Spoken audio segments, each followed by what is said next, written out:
On the night of April 14th to the 15th, 1912, the largest passenger ship in the world at the time sank in the freezing Atlantic. On the night of the accident, 1,495 people died and only 712 were rescued. One of the reasons for this was the lack of lifeboats. After all, the Titanic was considered unsinkable. 10 of the survivors of the Titanic we introduced to you in this video. Are you fascinated by mysterious things and incredible discoveries? Then give us a thumbs up, subscribe to Hidden Worlds, and join us on our adventure journey. Millvina Dean. Millvina was born in Great Britain in 1912 and was only 2 months old when she boarded the Titanic with her parents. Her parents were going into their cousin's tobacco business in Kansas. The Deans were third-class passengers and were housed in the belly of the ship. Her father sensed the collision that night and immediately warned his family. It was the only way Millvina's mother and brother could get into one of the lifeboats in time. It was rumored after the sinking that those responsible had deliberately failed to warn the third-class passengers, or had even trapped them. The lifeboats were nowhere near enough for all the people, and the well-heeled passengers were supposed to have priority. Millvina's father did not survive the sinking. The family traveled back to England soon after the tragedy. The youngest survivor of the Titanic, Millvina, did not like the hype about her person and also rejected the numerous Titanic film adaptations. She said Titanic was a tragedy that tore so many families apart. I lost my father, and he's on this wreck.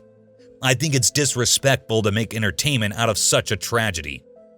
Millvina Dean died May 31, 2009, at the age of 97.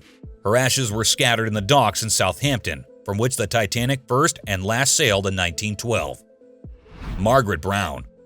Margaret Molly Brown was born in 1867 and was a well-known socialite and philanthropist in the United States. Brown spent the new year with her daughter in Paris and was returning to care for an ailing grandson. A wealthy and well-known socialite, she was the center of many parties on the Titanic. After the collision, she was among the first to be warned. Molly Brown went down in history for trying to convince the commander of Lifeboat No. 6 to row back to search for survivors in the wreckage of the Titanic. This attempt was unsuccessful. The danger was too great, according to the commander. James Cameron memorialized the unsinkable Molly Brown in his film adaptation Titanic. She was impersonated by Kathy Bates. The real Molly Brown died of a brain tumor in 1932. Charles Lightoller. To reduce this man's vita only to his survival of the Titanic disaster would be a mistake. Charles Lightoller was a vagabond, a world traveler, and a hero. Born in Lancashire in 1874, Lightoller served a seafaring apprenticeship of only 4 months when he was 13. He subsequently signed on several times to ships that ran aground, had accidents, or were damaged during storms. The boy Lightoller stranded in Rio de Janeiro. In India, he survived a cyclone and a fire at sea. In Africa, he survived a fatal disease. And in 1898, he traveled to Yukon, Canada to prospect for gold in the gold rush with little success. Back in England, Lightoller signed on with the White Star Line in 1900 and boarded the Titanic as second officer in 1912. During the sinking, Lightoller coordinated the rescue of women and children. He is said to have met men who forced their way into the boats with force of arms, among other things. After the Titanic disaster, Lightoller also survived the sinking of the RMS Oceanic. During the World Wars, he was a submarine commander and saved the lives of 130 people during a naval battle off Dunkirk, France. After the war, the jack-of-all-trades ran a small boatyard in London. Charles Lightoller died of chronic heart disease in 1952 during the Great Smog. He lived to the age of 78. The Orphans. Michelle and Edmund Navratil became known as the Orphans of Titanic. In fact, they were the only children to survive without a parent. Born in 1908 and 1910, the boys had been brought aboard under false names. The father of the two wanted to emigrate secretly to the USA. Michel Navratil Sr. was threatened with the bankruptcy in southern France and the loss of custody of his sons. He himself did not survive the downfall. However, Michel Navratil had made sure that his sons were accommodated in one of the first boats. In New York, the children Luis and Lola Hoffman could not be identified at first.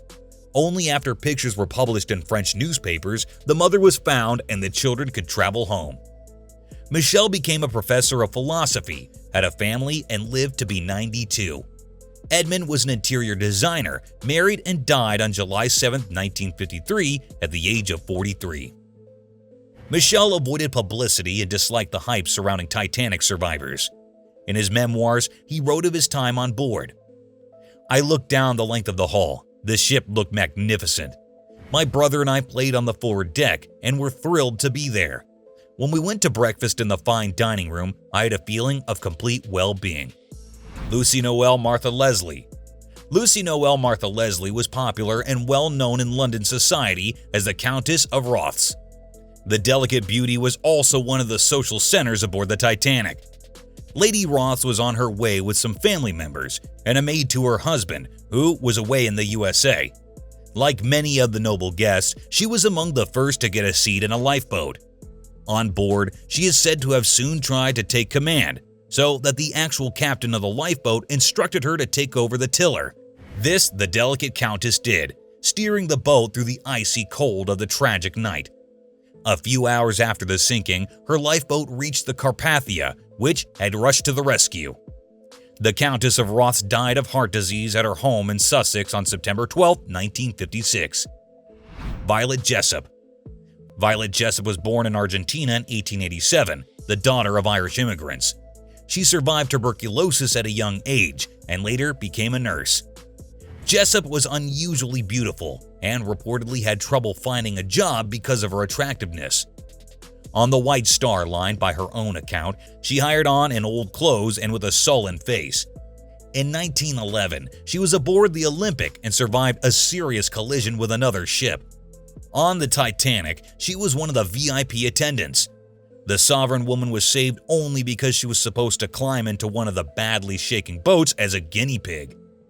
The female passengers were scared, but followed Jessop's example and let her calm them down. Almost all the ship's other employees had to stay on board. Years later, Violet Jessop survived another sinking when the Britannic sank in the Aegean Sea. She had to jump off the ship to reach safety. She therefore later became known as the Queen of Sinking Ships or Miss Unsinkable. Violet Jessop died in 1971 at the age of 84. Frederick Fleet. At 10 p.m. on Sunday, April 14, 1912, 24-year-old Frederick Fleet and his companion Reginald Lee climbed into the lookout halfway up the foremast of RMS Titanic. He later described the view as the most beautiful night I had ever seen. The stars were like lamps. Then Fleet saw the iceberg and alerted the bridge, but no one there was accessible. The collision was inevitable. Fleet jumped off the sinking Titanic and was later picked up by one of the lifeboats. After the disaster, he continued to work as a watchman and later as a newspaper vendor in Southampton. In 1964, Fleet's wife Ava died. He was so heartbroken that he committed suicide only a few weeks after her death. Masabumi Hosono. Hosono Masabumi was a Japanese civil servant born in 1870. He was traveling for the Ministry of Transport and experienced his time on the Titanic as less than pleasant. As a non-white man, he was denied travel in first class. The unusual passenger also faced hostility and exclusion in second class aboard the ship. According to his culture, Hosono Masabumi should have restrained himself from rescuing passengers and chosen honorable death. But as he later reported, an officer called out to him to make room for two more. A man jumped on board. Hosono saw this and thought of his wife and children. Then he jumped too. Aboard the RMS Carpathia, the rescued man again experienced hostility, and in his own homeland, he was further humiliated. The Japanese public, press, and government called him a coward and a disgrace to Japan for his decision to save himself. Hosono Masabumi lived a very reclusive life, continued to work for the Ministry of Transport, and died in 1939 at the age of 69. Archibald Gracie IV. Archibald Gracie IV, born in 1858, was a well-known U.S. writer and member of the wealthy Scottish-American Gracie family. Gracie was traveling alone to Europe aboard the RMS Oceanic. intending to return to the U.S. aboard the RMS Titanic as a first-class passenger. From the evening of the collision, he arranged to play a game of tennis the following day, but it never happened. Gracie assisted Second Officer Charles Lightoller with the evacuation and provided blankets for the children and women. After the last regular lifeboat was launched at 1:55 a.m., Gracie jumped from the deck. He survived the undertow of the sinking ship and was later picked up by a lifeboat. Nevertheless, he never fully recovered from the ordeal and died on December 4, 1912. 3 dogs. In addition to the ship's cat Jenny, dozens of dogs, cats, and even chickens and other birds were aboard the Titanic. Only 3 dogs, all small lapdogs of first-class ladies, survived. Dame, a Pomeranian bitch, was smuggled aboard Lifeboat 7 by her owner Margaret Beckstein Hayes wrapped in a blanket. The Pekingese Sun Yat-sen belonged to Myra and Henry S. Harper. Since the boat was only half occupied with people and the dog was well behaved, no one bothered to rescue him. Elizabeth Jane Rothschild also smuggled a Pomeranian dog aboard her rescue boat. Miss Rothschild flatly refused to give up the dog. Her husband, Martin Rothschild, remained aboard the Titanic and did not survive the sinking. This brings us to the end of this list of Titanic survivors. Tell us what you think about the disaster and which of these personalities you found most impressive. We look forward to your contribution in the comments.